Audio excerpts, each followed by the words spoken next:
The first snowflake landed on the windowpane like a perfect cold tear. I watched it melt, tracing a slow, solitary path down the glass. Inside, the central heating hummed a false promise of warmth. The real chill was in my husband's voice, a tone I'd become achingly familiar with over the past year. "Alara needs the bedroom, Isabella.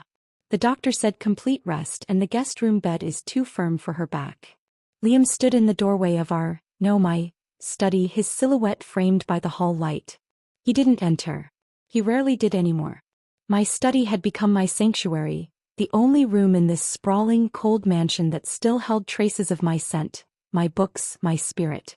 "The guest room bed is a $5,000 orthopedic mattress, Liam," I said, my voice calm, my eyes still on the gathering storm outside. "I bought it for your mother when she visited." A flicker of irritation crossed his handsome face. "You know what I mean. She needs the ensuite bathroom. It's more convenient." Alara. The fragile, ethereal woman with a cough that could shatter glass and a gaze that clung to my husband like ivy on a crumbling wall. She'd arrived a month ago, a childhood friend fallen on hard times and ill health. Liam, my ever-chivalrous husband, had opened our home to her. And in that single month I had been systematically erased from my own life. "So where would you have me sleep?" I asked, though I already knew the answer. I'd seen the speculative glance he'd thrown towards the plush couches in the living room yesterday. He shifted his weight, a sure sign of his discomfort. He could make these outrageous demands, but a part of him, a small, atrophied part, still squirmed when voicing them. "The living room couch is comfortable. Or the conservatory. The plants would appreciate the company." The conservatory. A glass-walled room on the east side of the house. Beautiful in summer, a refrigerator in winter. He'd suggested it because it was the farthest room from our master bedroom from her. I finally turned to look at him. The man I'd loved for 10 years, married to for 8. The man who'd built a tech startup from our garage into a multi-million-dollar empire, with me coding alongside him through countless sleepless nights. His dark hair was still as thick, his jawline as sharp, but his eyes, once full of fire and ambition, were now just tired. And when they looked at me, they were empty. "The conservatory it is," I said softly. My acquiescence seemed to startle him. He'd expected a fight. The old Isabella, the fiery partner who'd fought for every line of code, every business decision, would have raged. But that Isabella had been slowly starved of affection, of respect, of love. She was a ghost. "I'll have Maria bring down some extra blankets," he said, already turning away, his duty done. "Don't trouble her. I'll manage." I waited until his footsteps faded before I allowed myself to breathe. The air hitched in my chest, a painful, frozen thing. I looked around my study. My haven. The walls were lined with books on architecture and programming. The shelves held framed photos of us in better days. Smiling on a beach in Bali, triumphant at his company's first major launch. Wrapped in each other's arms in this very house when it was just a blueprint and a dream. Our dream. I walked to a particular photo, one taken the day we signed the papers for this land. We were both covered in dust, laughing, his arms slung around my shoulders, my head thrown back in pure, unadulterated joy. I ran a finger over the glass, over my own smiling face. What would that girl think of the woman she'd become? The woman being banished to a glass room in a snowstorm. I didn't pack a bag. I took only my laptop, my phone, a charger, and the thickest, oldest blanket from the linen closet. A woolen heirloom from my grandmother that Liam had always hated for its rustic, unfashionable appearance. It smelled of cedar and a love that was unconditional. The conservatory was even colder than I'd anticipated. The air was sharp with the scent of damp earth and dormant plants. The snow was falling in earnest now, a silent, relentless army against the glass. I arranged the blanket on the wrought iron daybed, my fingers numb and clumsy. I plugged my phone and laptop into an outlet hidden behind a large fiddle leaf fig. As I lay down, fully dressed in layers of sweaters, the cold seeped through the blanket, through my clothes, into my bones. It was a profound, penetrating cold, so different from the crisp chill of a winter walk. This was the cold of exclusion, of being an outsider in your own home. I watched the snow pile up on the glass roof, a white shroud closing me in. And then I heard it. Faint, melodic laughter drifting from the upper floor. Alara's laugh, followed by the low, warm rumble of Liam's. A sound I hadn't heard from him in years. It was a sound that carved a deeper hollow inside me than any winter chill ever could. Tears threatened, hot and sharp, but I refused them. I would not cry. Not here. Not for him. Not anymore. The cold was a crucible. As I shivered, the last remnants of the woman I had been, the woman who loved him, who pleaded for his attention, who starved for a kind word, finally froze and shattered. The ice in my veins felt clarifying, sharpening my thoughts with a painful, crystalline focus. Liam thought he was just moving his inconvenient wife out of the way. He thought I was the same Isabella he had been quietly neglecting for years, the one who would eventually sigh and accept her fate. He was so wrong. He didn't know that the prenuptial agreement he'd insisted on, the one he thought protected his fledgling company, had a clause I'd secretly added. A clause that entitled me to 50% of the company's valuation at the time of our marriage, plus 50% of all growth and assets accrued during the marriage, in the event of infidelity or irreconcilable differences proven to be caused by him. He'd been so arrogant, so sure of his own success, he'd barely read it. He didn't know that the hobby I'd taken up over the past 2 years, quietly investing my own separate funds, had grown into a portfolio that rivaled his own liquid assets. He was rich on paper and company stock. I was rich in cold, hard, untraceable cash. He didn't know that the loyal Maria, our housekeeper, reported more to me than to him, and that she had already documented every instance of his intimacy with Alara, from shared baths to late-night whispers. He had made me sleep in the snow. But as I lay there watching my breath plume in the frigid air, a plan began to form. It wasn't born of hot rage but of cold, calculated intent. He was about to lose everything. The company, the house, his money, his reputation. And he was going to hand it all to me, piece by piece, without ever seeing it coming. The first part of my plan was simple. Survive the night. The second was to make a single phone call in the morning. To a man I hadn't spoken to in 5 years. Julian Thorne, the sharpest, most ruthless divorce attorney on the East Coast and my first love. A small, grim smile touched my lips. The snow could have me for the night. But come morning I would be the storm. The dawn was a pale, grudging thing, leaching the world of color and leaving it in shades of bruised gray and white. I hadn't slept. I had passed the night in a state of shivering, hyper-aware consciousness, my body a tight coil of cold. The warmth of the rising sun on the glass was a lie. It did nothing to thaw the deep freeze that had taken root in my core. Every sound from the house above had been a brand. The soft click of their bedroom door closing. The faint rush of water through the pipes for a shared shower. The murmur of voices I couldn't decipher but whose tone was intimate, exclusive. Each one seared away another layer of my old self, leaving behind something harder, sharper. When the household began to stir, I acted.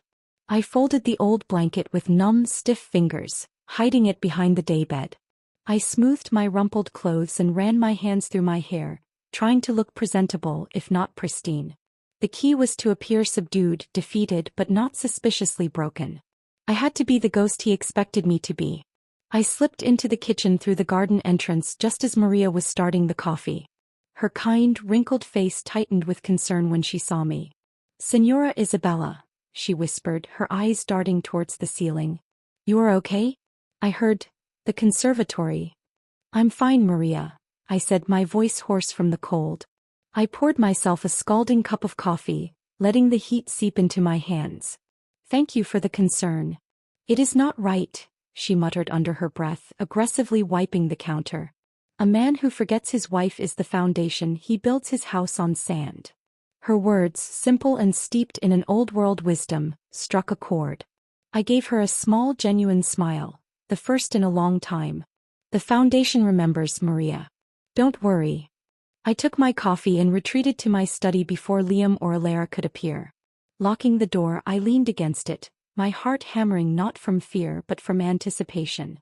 It was time. I pulled out a cheap prepaid phone I kept for emergencies, a relic from our startup days when we'd worried about corporate espionage. My fingers, now tingling with returning circulation, dialed a number I still knew by heart. It rang twice.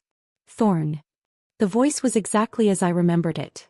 A low baritone, crisp, efficient, and laced with a latent intensity that could either command a courtroom or whisper a secret. "Julian Thorne. Julian. It's Isabella. Isabella Reed." I hadn't used my maiden name in 8 years. It felt like slipping on a familiar, well-loved coat. There was a beat of stunned silence. Then a slow, measured exhale. Isabella. He said my name like it was a rare artifact he'd just unearthed. This is unexpected. I need your help, Julian. Are you in danger? The shift was immediate. The lawyer, the protector surfacing. Not physically, but my husband is. From me. I kept my voice low and steady. I want a divorce. And I don't just want out. I want to take everything he has. I want to bury him. Another pause, this one heavier, more analytical. I could almost hear the gears turning in his brilliant mind. I see. And what has the esteemed Liam Reed done to inspire such finality? He's having an affair with a woman he's installed in our home. Last night he made me sleep in the glass conservatory during a snowstorm because his mistress needed our bed. The line went so quiet I thought we'd been disconnected. Then a single sharp, succinct word. Fuck. A humorless smile touched my lips. Precisely. Are you documenting this? His voice was all business now, sharp and focused. I have a housekeeper who is a witness. I have photos of her belongings in our room. I have the memory of last night and the frostbite on my soul. But I need more. I need it to be airtight.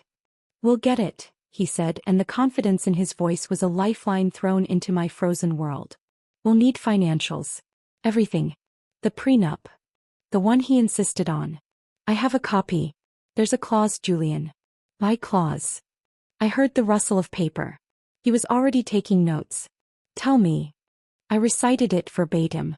The clause that stipulated infidelity nullified the cap on my settlement and granted me half of all Marshall assets, including the growth of his company Ether Tech. He let out a low whistle. Isabella Reed, you beautiful, devious genius. He never saw that coming, did he? He never saw me at all, I said, the truth of it a dull ache. That was the problem. Hey, here's what we do. You do nothing. You say nothing. You are the perfect, docile, heartbroken wife. You let him think he's one. Meanwhile, you become a ghost in the machine. I need you to get me everything. Bank statements, company valuations, investment portfolios, tax returns for the last 5 years. Can you access them? I designed the security protocol for his home office server, I said flatly. I have backdoor access to everything. I could almost feel his grin through the phone. Perfect. Don't download anything yet. Wait for my signal. We need to move fast, but we can't trip any alarms. The moment he gets a whiff of this, he'll lock you out and try to hide assets. We spoke for 20 more minutes, a rapid-fire exchange of strategy and legal jargon that felt more like home to me than any conversation I'd had with Liam in years. This was my language. The language of plans, of code, of building and now of dismantling. I'll have my PI start discreet surveillance on him and the mistress today, Julian concluded. Her name is Ilara Vance. I'll dig into her background. There's always something. There always is. Thank you, Julian. The words felt inadequate. Isabella, he said, his voice softening a fraction, the lawyer receding, the man I'd once known appearing. I'm sorry it's this. But I'm glad you called. We hung up. I sat in the silence of my study, the ember of a plan now a steady flame in my chest. The cold was gone, replaced by a simmering, purposeful heat. The day unfolded with a surreal, theatrical quality. I played my part. I was quiet at breakfast, picking at my toast while Liam made cheerful, meaningless small talk. Ilara floated in, wrapped in one of my silk robes. My robe, her face a mask of delicate gratitude. Liam told me about the conservatory, Isabella, she said, her voice a syrupy whisper. I'm so terribly sorry.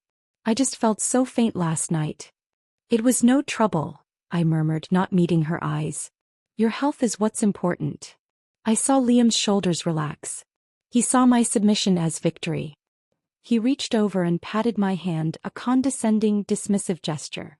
You're being very understanding, Bella. I appreciate it. The use of the diminutive, a name I'd always hated, was the final nail in the coffin of our marriage. I simply nodded. Later, under the guise of getting some air, I walked into the town. The snow crunched under my boots, the cold air stinging my lungs, but I felt nothing but the fire of my purpose. I went to a small, independent bank and accessed my safety deposit box. Inside were the documents I needed. the original prenup, the passwords to my encrypted digital wallets, the deeds to 2 properties I'd purchased secretly through an LC, a cozy cottage by the sea and a modern, secure apartment in the city. My escape routes. I also pulled out a single faded photograph. It was of Julian and me, taken during our final year of university. We were sitting on the steps of the library, his arm around me, my head on his shoulder, both of us laughing into the camera. We had been a force of nature then, 2 brilliant, ambitious young people convinced we could take on the world. We'd parted not out of a lack of love, but an excessive ambition. He'd been accepted to a law school on the opposite coast. I'd stayed to build a startup with Liam. It was a pragmatic, painful split. A road not taken. Looking at that photo, at the easy joy in his eyes, a different kind of warmth spread through me, one that had nothing to do with revenge. It was the memory of being seen, of being challenged, of being loved for my mind as much as my heart. I tucked the photo into my pocket, a talisman. The past was not just a source of pain with Liam, it was also a potential source of strength with Julian. When I returned to the house, it was silent. Liam was at work. Alara was, presumably, resting in my bed. I went straight to my study and powered up my laptop. Opening a secure, encrypted connection, I began to map out Liam's digital kingdom. His bank accounts, his stock portfolios, the intricate web of shell companies he used for certain investments. I saw it all. The sheer scale of his wealth I had helped create was staggering. And soon half of it would be mine. As I worked, a notification popped up on my screen. It was a security alert from the system I'd coded for the house. Motion sensor in the master bedroom. I clicked on the live feed from the discrete camera I'd installed in the smoke detector a week ago, after Alara's arrival had become permanent. The screen showed Liam still in his work suit and Alara. They weren't talking. They were in each other's arms, locked in a passionate kiss, right there in the middle of the room, next to the bed he'd exiled me from. I didn't feel a stab of pain. I didn't feel jealousy. I felt a cold, clean satisfaction. I clicked the record button. Evidence, I thought. Beautiful, irrefutable evidence. The ember was now a controlled blaze and I was ready to burn his world to the ground. The next week was a masterclass in duplicity. I became a specter in my own home, a quiet, unassuming presence that asked for nothing and observed everything. I was the perfect, wronged wife, too broken to fight, and Liam and Alara played their parts to perfection, growing bolder in their perceived victory. The security camera footage became a daily ritual of damning evidence. I saw them laughing over breakfast, his hand covering hers. I saw him carrying her, giggling, into the master bathroom for a bubble bath.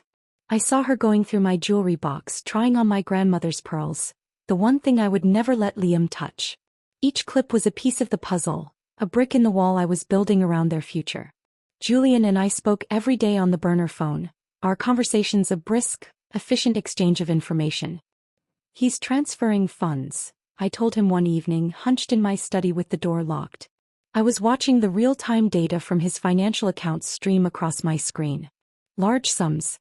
Moving them from our joint investment portfolio into a new corporate entity called Vance Holdings. "It's sloppy. He's getting arrogant." Vance. Her maiden name, Julian noted, his voice crisp. "Perfect. That's a clear attempt to hide marital assets. The judge will eat him alive. Download everything. Encrypt it and send it to the secure server I gave you." My fingers flew across the keyboard. Done. He's also planning a business trip to Switzerland next week. Supposedly to meet with investors. Switzerland, where he has several numbered accounts, Julian mused. My PI confirmed he's booked a single first-class ticket, but a suite at the hotel for 2. He's taking her. This is good, Isabella. Very good. The infidelity is one thing, but the financial fraud is what will break him. Hearing him say my name with that blend of professional admiration and personal warmth sent a shiver down my spine that had nothing to do with the cold. We were a team again, our minds syncing in a way that felt more intimate than any physical touch I'd experienced in years. "Any news on Alara?" I asked. "A little," he said, and I could hear the smirk in his voice. "Our fragile flower has a history. 2 previous marriages, both to wealthy older men who divorced her amid allegations of emotional manipulation and financial drain. There are no medical records to support her current, debilitating condition. It seems her primary ailment is a chronic need for expensive care and attention. I wasn't surprised. She was a parasite and Liam was a willing, flattered host. So she's a grifter. A very effective one. But she's met her match. His faith was a potent fuel. After we hung up, I felt invincible. I had the evidence, I had the law on my side, and I had Julian Thorne. The following day, Liam announced his business trip to Switzerland. He did it over dinner with Alara sitting in my seat at the head of the table. "I'll be gone for 5 days," he said, not meeting my eyes. "Alara's doctor thinks the mountain air will be good for her recovery. She'll accompany me." I looked up from my plate, allowing a carefully measured amount of hurt to show in my eyes. "I see. So you're taking your mistress on a romantic holiday to the Alps, while your wife stays here alone." Liam had the decency to flush. Alara placed a delicate hand on his arm. "Isabella, please, it's not like that. It's for my health." "Of course," I said softly, looking down again. "I hope the air is restorative." The tension was thick enough to cut. Liam cleared his throat. "I've left funds in the joint account for any household expenses."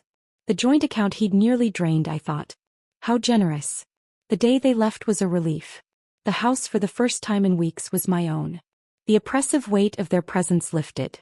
Maria and I shared a look of pure understanding as she cleaned their room, stripping the sheets with a vengeance.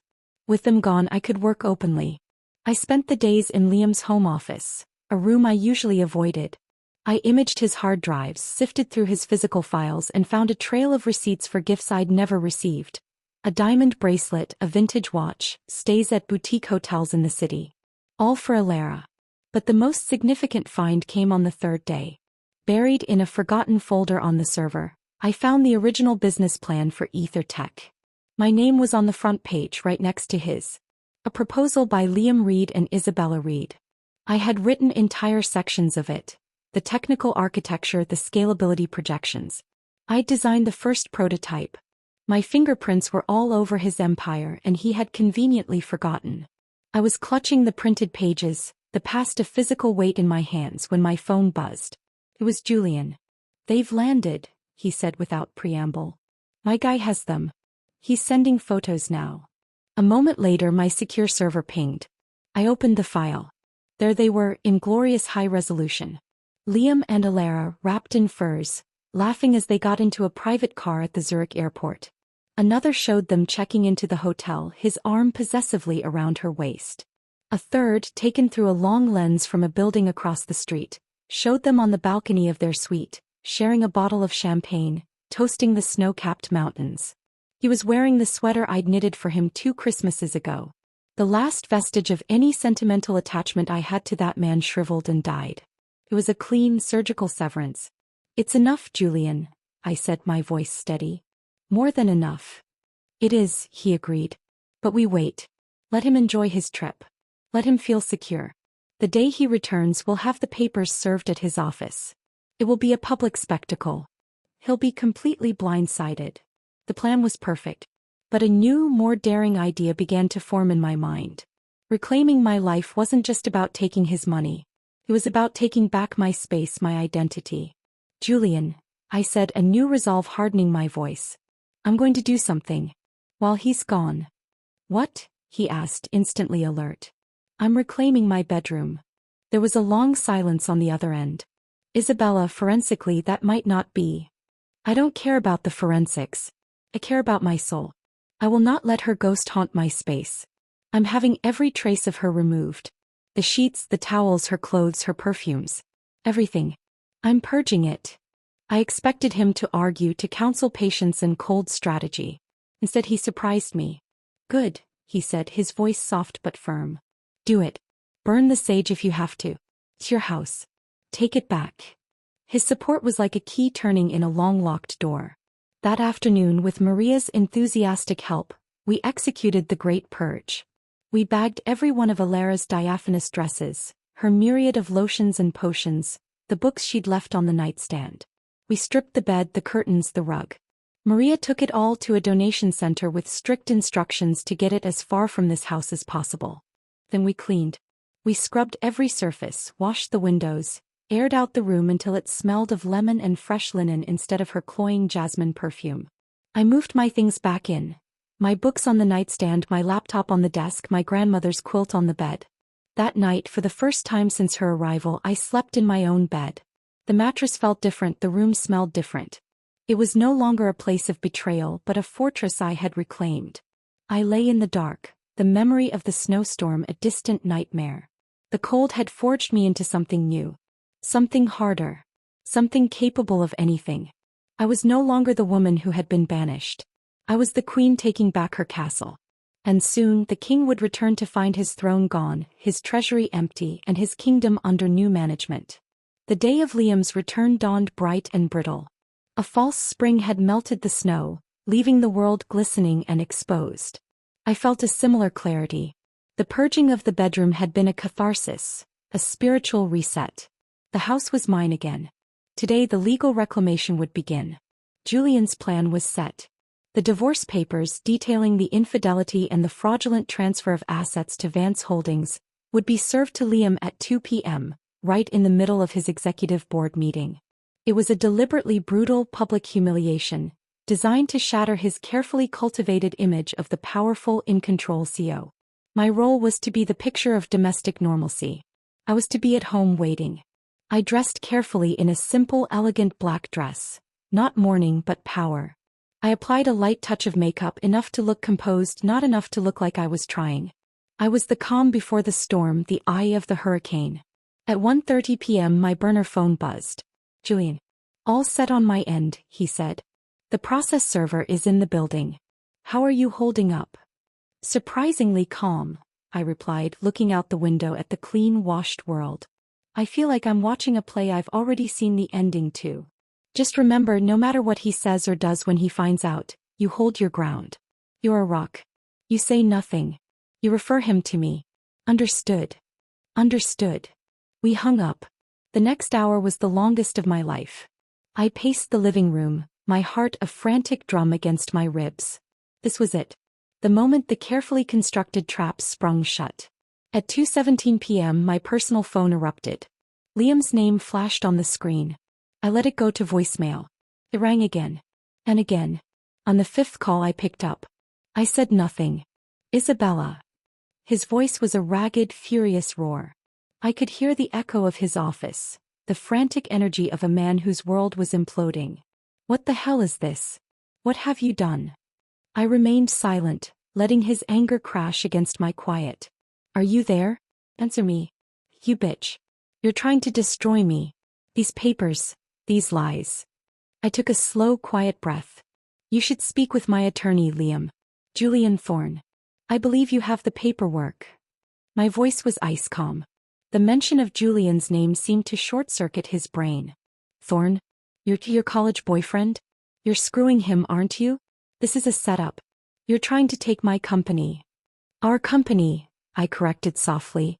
And according to the prenup you were so proud of, my share of its growth is quite substantial. Especially given the infidelity clause. There was a strangled sound on the other end. I could picture him, his face purple, his perfectly styled hair in disarray, his board members staring at him in shock. Infidelity? What infidelity? You have no proof. I have video, Liam, I said, my voice dropping to a deadly whisper. Of you and Alara. In our bedroom. While I was sleeping in the snow. I have bank records of you funding Vance Holdings. I have receipts for the diamond bracelet you bought her. I have it all. The silence on the other end was profound. It was the sound of a man realizing too late that the mouse he'd been tormenting was, in fact, a viper. This can't be happening, he whispered, his voice cracking. Bella, please, we can talk about this. We can fix this. The use of the hated nickname, the desperate plea, it was pathetic. There was no fixing this. The foundation was not just cracked. It had been vaporized. There's nothing to fix, Liam. Goodbye. I ended the call and immediately powered off my phone. The silence in the house was absolute and blissful. An hour later, the front door slammed open with such force it shook the walls. Liam stood in the doorway, his suit jacket gone, his tie askew, his eyes wild. He looked like a stranger. Where is she? He bellowed, storming into the living room. Where is that backstabbing whore? I was sitting on the sofa, a book in my lap, the picture of tranquility. I looked up slowly. I assume you're referring to your mistress? I have no idea. Perhaps you should check your hotel suite in Switzerland. He stopped dead, his eyes sweeping over me, taking in my calm demeanor, my reclaimed space. He was looking for the broken woman he'd left behind, but she was gone. What have you done with her things? He snarled, his gaze darting towards the stairs. Donated them. This is my house. I've removed the trash. His face contorted with a rage so pure it was almost fascinating. He took a step towards me, his hand raised. For a terrifying second I thought he would hit me. But I didn't flinch. I met his gaze, my own steady and cold. I saw the calculation in his eyes, the realization that hitting me would only add assault to his long list of legal troubles. His hand fell to his side, trembling. You will regret this, he spat, each word dripping with venom. I will fight you with everything I have. You will end up with nothing. I doubt that, I said, closing my book and setting it aside. You see, you built your empire on my code, my ideas, my labor. I was the ghost in your machine, Liam. And now the ghost is taking back her due. He stared at me, and for the first time, I saw a flicker of something other than anger in his eyes. It was fear. He was afraid of me. The realization was more intoxicating than any revenge I had imagined. You're insane, he whispered. No, I said, standing up. I walked towards him, stopping just a few feet away. I was taller in my heels, and for once I felt like I was looking down at him. I was asleep. You woke me. And you really shouldn't have done that. Just then his phone rang. He fumbled for it, his hands shaking. I saw the caller ID, Ether Tech Board Chairman. Don't answer that, I said softly. It's just the first of many calls. Your stock is already plummeting. The news of the divorce and the asset fraud has leaked. Your board is panicking. Your investors are fleeing. It's over, Liam. He stared at the ringing phone as if it were a venomous snake, then back at me. The sheer, terrifying scope of what I had orchestrated was finally dawning on him. I hadn't just filed for divorce. I had launched a hostile takeover of his entire life. He stumbled back away from me as if I were the source of some contagious plague.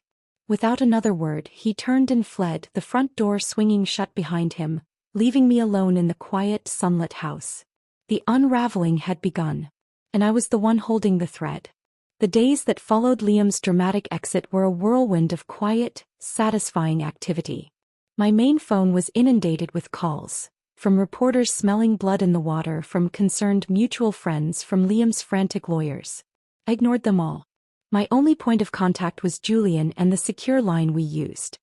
He's scrambling, Julian reported, his voice tinged with professional satisfaction. His legal team is second-rate, the kind that specializes in bullying, not actual litigation. They've already sent a blustering letter full of empty threats, demanding you vacate the house and drop the suit. I assume you enjoyed drafting the response? I asked, a smile playing on my lips. I was in my study watching the real-time ticker of EtherTech stock price continue its satisfying descent. Immensely, he replied. I cited the prenup, the evidence of infidelity, the fraudulent transfers, and included a motion for temporary exclusive use of the marital home and a freeze on all his assets. The judge granted it this morning. As of noon today, Liam can't access any of his liquid accounts. He's locked out of his own financial life. A warm glow of triumph spread through me. It was one thing to plan it, another to feel the mechanics of justice, cold and precise, click into place. Where is he staying? At a hotel. With Alara, Julian said, a note of distaste in his voice. Though my PI says the atmosphere is tense. It seems their alpine romance is cooling faster than the Swiss glaciers. I wasn't surprised. Liam's love was conditional, predicated on adoration and ease. Alara had been a beautiful, flattering distraction. Now she was an anchor tied to his sinking ship. The stress would be eating them alive. My own life, in stark contrast, was becoming orderly and peaceful. With the temporary spousal support Julian had secured, I had my own financial independence. I spent my days working on my own projects, coding for the sheer joy of it and planning the design for my new apartment. I was building for myself this time. A week after the papers were served, Julian asked to meet. We need to discuss strategy face to face. My office is too exposed. How about the Oak Room? Neutral ground. The Oak Room was an old, quiet library bar in the heart of the city, A place we had gone to during university to study, to argue philosophy, to dream. The choice of venue sent a little thrill through me, a mix of nostalgia and nervous anticipation. I arrived first, choosing a secluded leather booth in the back, surrounded by shelves of dusty gold-embossed books. The air smelled of old paper, polished wood, and fine whiskey. It was a world away from the cold, modern sterility of my life with Liam. When Julian walked in, my breath caught. 5 years had been kind to him. The lean, intense young man had filled out into a formidable man. He wore a perfectly tailored charcoal gray suit, but he'd loosened his tie, and the hint of a rebellious streak I remembered was still there. His eyes, a sharp, intelligent green, scanned the room and found me instantly. A slow, genuine smile spread across his face as he approached. "Isabella," he said, sliding into the booth opposite me. "Look at you," he said, his voice softer now, the lawyer's edge giving way to something more personal. "The Ice Queen in her natural habitat." The old nickname, one he'd given me during a particularly brutal mock trial in law school, made me smile. It took a real winter to remind me how to be one. He ordered 2 glasses of a rich amber scotch, not asking my preference, simply knowing. Another relic of our past. When the drinks came, he raised his glass. "To the ghost in the machine. Long may she haunt." I clinked my glass against his. "To competent legal counsel." We drank, the scotch smooth and smoky, a welcome warmth in my throat. For a few minutes we didn't talk about the case. We talked about the bar, about the cranky old librarian who used to shush us, about the time we'd stayed here until 3 a.m. debating the ethical implications of AI. It was easy. Effortless. A door I thought had been permanently sealed was creaking open, and a forgotten light was spilling out. But we were who we were. The reprieve was brief. "Down to business," Julian said, pulling a slim tablet from his briefcase. "Liam's lawyers are pushing for mediation. They want to settle quickly before the discovery process exposes any more of his creative accounting." Mediation. I swirled the scotch in my glass. "He wants to sit in a room with me and negotiate after what he did? He's desperate. The board is giving him 72 hours to contain the personal scandal, or they'll vote him out. His backers are fleeing. The value of his shares, which are the bulk of his net worth, is in freefall. The faster he settles, the faster he can try to salvage something." Julian leaned forward, his eyes intent. "This is where we have to be smart, Isabella. We have him by the throat. We can squeeze." "What are you thinking?" "I'm thinking we don't settle for half. I'm thinking we go for the jugular. We demand 70-30 in your favor. The house clear of its mortgage. The full payout of the prenup's infidelity clause, which, given the company's peak valuation 6 months ago, is a staggering amount. And we demand his personal shares in Ether Tech as collateral to secure it all." The ruthlessness of it should have shocked me. But it didn't. It felt like justice. "He'll never agree." "He will if the alternative is total annihilation," Julian said flatly. "If this goes to court, the discovery process will be a public bloodbath. Every mistress, every hidden account, every exaggerated expense report will be laid bare. He'll be unemployable, let alone able to run a public company. We offer him a lifeboat, but it's a small, leaky one, and he has to watch you sail away on his yacht." I looked at him, this man who had once whispered poetry in my ear and was now calmly discussing the systematic destruction of my husband. The 2 images didn't conflict. They complemented each other. He had always been a force of nature, his passion and his intellect 2 sides of the same sharp coin. "Do it," I said, my voice quiet but firm. "But I have one condition of my own." "Name it." "Elara. I want her gone. I want it written into the agreement that he admits no wrongdoing on her part, and she signs a full release of any claims against him or his estate. I want her cut loose with nothing. No payoff, no non-disclosure agreement payment. She walks away with the clothes on her back and the diamond bracelet he already gave her." Julian's lips curved into a slow, appreciative smile. "Cruel. I like it. He'll be forced to choose between saving his own skin and protecting her. My money is on his skin. As is mine." We finalized the broad strokes of the strategy, the conversation shifting back and forth between brutal legal tactics and easy, familiar reminiscing. It was the most alive I had felt in years. I was not just a victim planning revenge. I was a strategist, a partner in my own liberation. As the evening wore on, the conversation drifted again from business.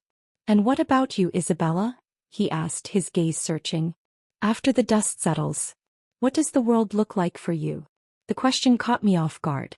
I'd been so focused on the dismantling, I hadn't allowed myself to truly envision the rebuilding. "I don't know yet. Freedom, I suppose. The freedom to just be me, without having to apologize for it." "The world should be apologizing to you for not appreciating you sooner," he said, his tone leaving no room for doubt. "You were always the most brilliant person in any room, including the one I was in." Liam was a fool to ever forget that. His words were a balm on a wound I had thought was only capable of feeling pain. We were no longer looking at each other as lawyer and client, or even as old friends. The air between us crackled with a tension that was both new and deeply, profoundly familiar. He walked me out to my car, the city lights shimmering around us.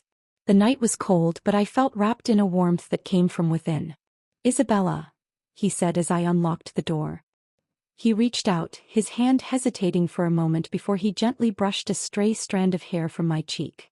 His touch was electric, a jolt that went straight to my core. "This isn't just about the case for me. You know that, right?" I looked up into his green eyes, seeing the ghost of the boy I'd loved and the man he'd become. "I know," I whispered.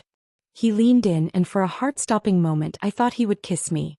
Instead, he pressed his lips to my forehead, a gesture of startling tenderness and fierce protection. "Be careful. He's cornered. Cornered animals are dangerous." Then he turned and walked away, disappearing into the night.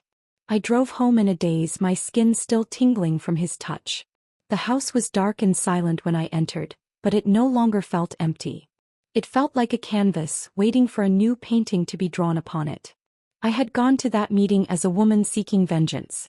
I had returned as a woman who had, for the first time in a long time, felt seen. But Julian's warning echoed in my mind. Cornered animals are dangerous. I checked the security system, my eyes scanning the feeds. All quiet. Yet a prickle of unease ran down my spine. The game was entering its final, most volatile phase. I had the upper hand, but I couldn't afford to forget for a single second that Liam had nothing left to lose. And a man with nothing left to lose is the most unpredictable player on the board. The call came at 3:17 a.m., shattering the deep silence of the house. It wasn't my burner phone but the landline, a number only a handful of people had. The shrill, old-fashioned ring was an alarm in itself. I fumbled for the receiver, my heart hammering against my ribs. "Hello." There was a heavy breathing on the other end, then a voice, slurred and thick with rage or drink or both. "You think you've won, Liam?" I sat up straight, switching on the bedside lamp. The light felt feeble against the oppressive darkness of the night. "Liam, it's 3 a.m. Hang up and call my lawyer." "Your lawyer," he spat. "That pretty boy you're probably already spreading your legs for. Did you plan this? Was this your little scheme all along? Get me to screw up so you could run back to him?" His words were ugly, meant to wound. A month ago they would have. Now they just sounded pathetic. "You made your choices, Liam. You don't get to blame me for the consequences." "The consequences?" he roared, and I heard the smash of glass in the background. He was drunk. Very drunk. "You're trying to take everything I've built. My company. My home. You're nothing without me. You were a nobody when I found you." The familiar refrain. It had been his favorite weapon during our arguments, a way to diminish my contributions, to make me feel small. It didn't work anymore. I was the co-founder, Liam. I wrote the code that became the backbone of Ether. I negotiated the first round of funding. You built the company on my back and then asked me to be grateful for the crumbs from your table.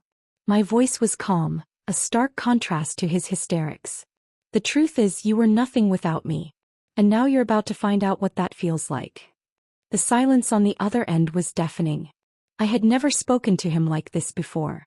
I had never fought back with the full, unvarnished truth. "I'll see you in hell first," he whispered, the venom in his voice so potent it felt like it could seep through the phone line. "If I go down, I'm taking you with me, Isabella.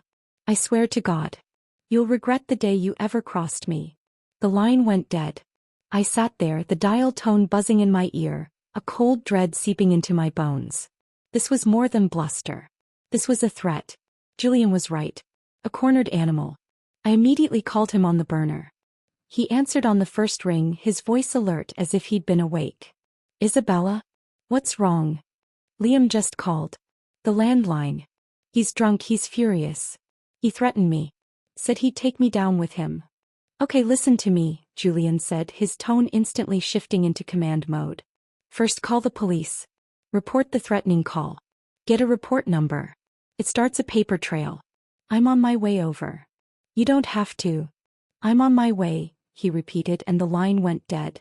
20 minutes later, the doorbell chimed, followed by a precise knock. I checked the security camera to see Julian standing on the porch, his coat collar turned up against the night chill, a laptop bag slung over his shoulder. I disarmed the alarm and let him in. He stepped inside, his gaze sweeping the foyer before landing on me. I was wrapped in a robe, my hair disheveled, probably looking as shaken as I felt. Are you all right? He asked, his voice low. I nodded, wrapping my arms around myself. He rattled. I've never heard him like that. Julian placed a steadying hand on my shoulder. It's the death rattle of his ego. But we don't take it lightly. He guided me into the living room. Did you call the police? I did. They're sending a car around to take a statement. Good. He opened his laptop. This also changes our mediation strategy. We now have a documented threat.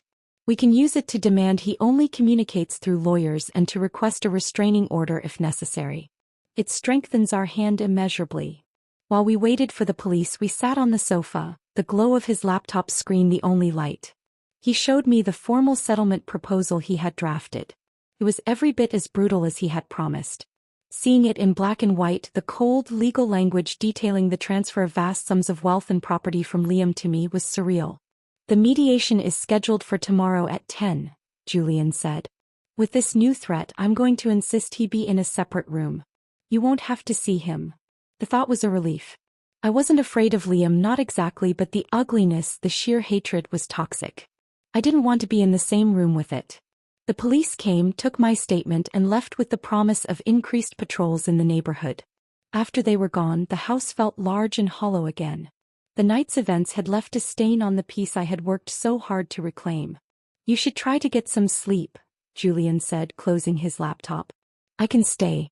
On the couch, he added quickly. Just in case. I looked at him, this man who had dropped everything and driven across the city in the middle of the night to stand guard over me. The professional mask was gone, replaced by a raw, open concern that made my throat tight. Thank you, Julian, I said softly. For everything. He gave me a small, tired smile. Always, Isabella. Always. I went upstairs, leaving him on the sofa. But sleep was impossible. My mind raced with images of Liam's rage, the sound of breaking glass, the venom in his voice. After an hour of tossing and turning, I got up and went to the top of the stairs.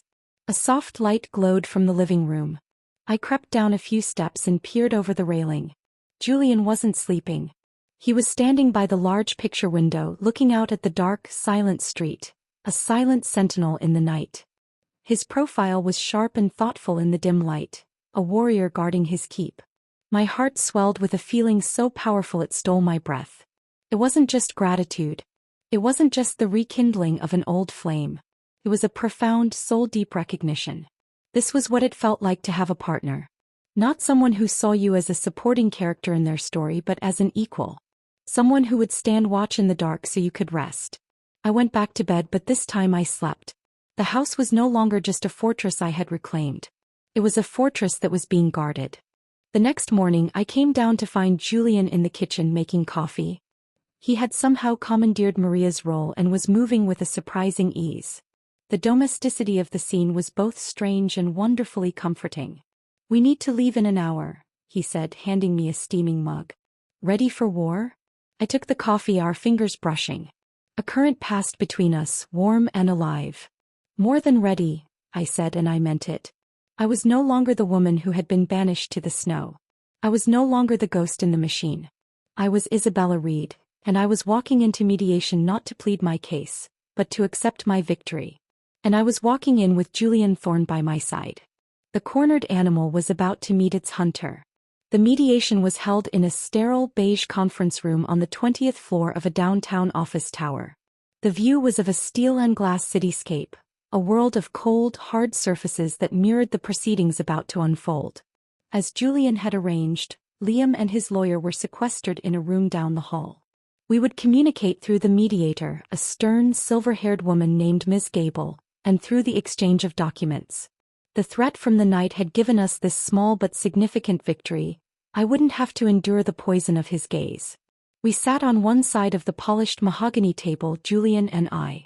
He was the picture of sharp, unassailable professionalism in his dark suit, his posture radiating confidence.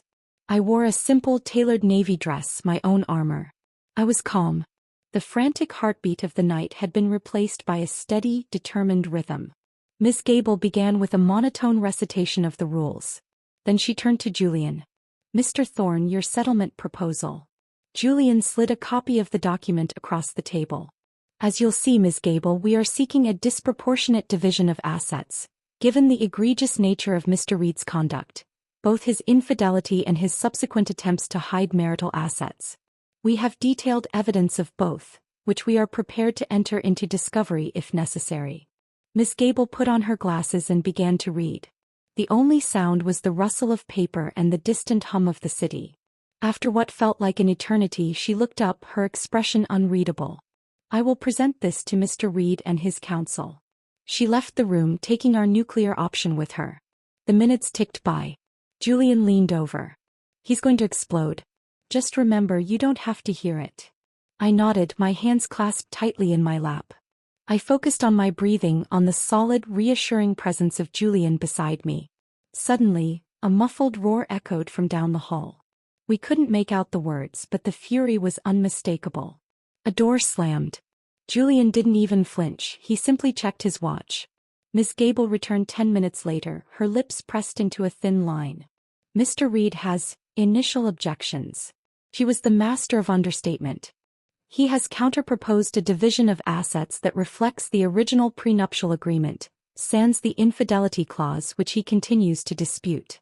It was the response we had expected. Deny, delay, obfuscate. Julian gave a thin, cold smile. "Then I'm afraid we're wasting our time. We have video evidence of the infidelity, financial records of the fraudulent transfers, and as of last night, a police report documenting a threatening phone call from Mr. Reed to my client. We are prepared to file for a permanent restraining order this afternoon and proceed to a public trial.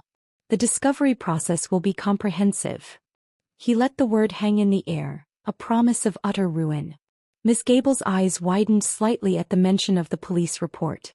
She hadn't been briefed on that. "I see. Let me convey this new development." The second wait was shorter. When Miss Gable returned, she looked weary. "Mr. Reed wishes to speak to Isabella." "Alone?" "No," Julian said immediately, his voice leaving no room for argument. "Tell him I'll do it," I said quietly. Julian turned to me, his eyes wide with warning. "Isabella." "It's okay," I said, meeting his gaze. "I need to do this. I need to look him in the eye and end this. This wasn't about legal strategy anymore. This was personal. This was the final surgical cut that would sever me from him forever." Miss Gable arranged for us to use a small, private breakout room. Julian insisted on standing just outside the door, leaving it open a crack. "I'll be right here," he said, his hand briefly squeezing mine. I walked into the room. Liam was already there, standing by the window, his back to me. He turned slowly. The man who faced me was a hollowed-out version of the husband I'd known. His eyes were bloodshot, his skin pale and clammy. The expensive suit hung on him as if he'd lost weight overnight. The aura of power and control he had always cultivated was gone, leaving only a brittle, desperate shell. "Are you happy now?" he asked, his voice raspy. "This was never about happiness, Liam. It was about survival." "Survival?" He let out a bitter laugh. "You're surviving quite well on the corpse of my life's work." "Our life's work," I corrected him, my voice steady. "You just forgot the our part. You forgot me. You made me sleep in the snow, Liam. You looked at me, your wife, the woman who stood by you from nothing, and you treated me with less care than you would a stray dog." For a fleeting moment, I saw something in his eyes, not remorse but a flicker of shame, quickly extinguished by anger. "I was under stress. The company, Alara's health. You didn't understand the pressure I was under." There is no pressure in the world that justifies what you did, I said, cutting him off. There is no excuse. You made a choice.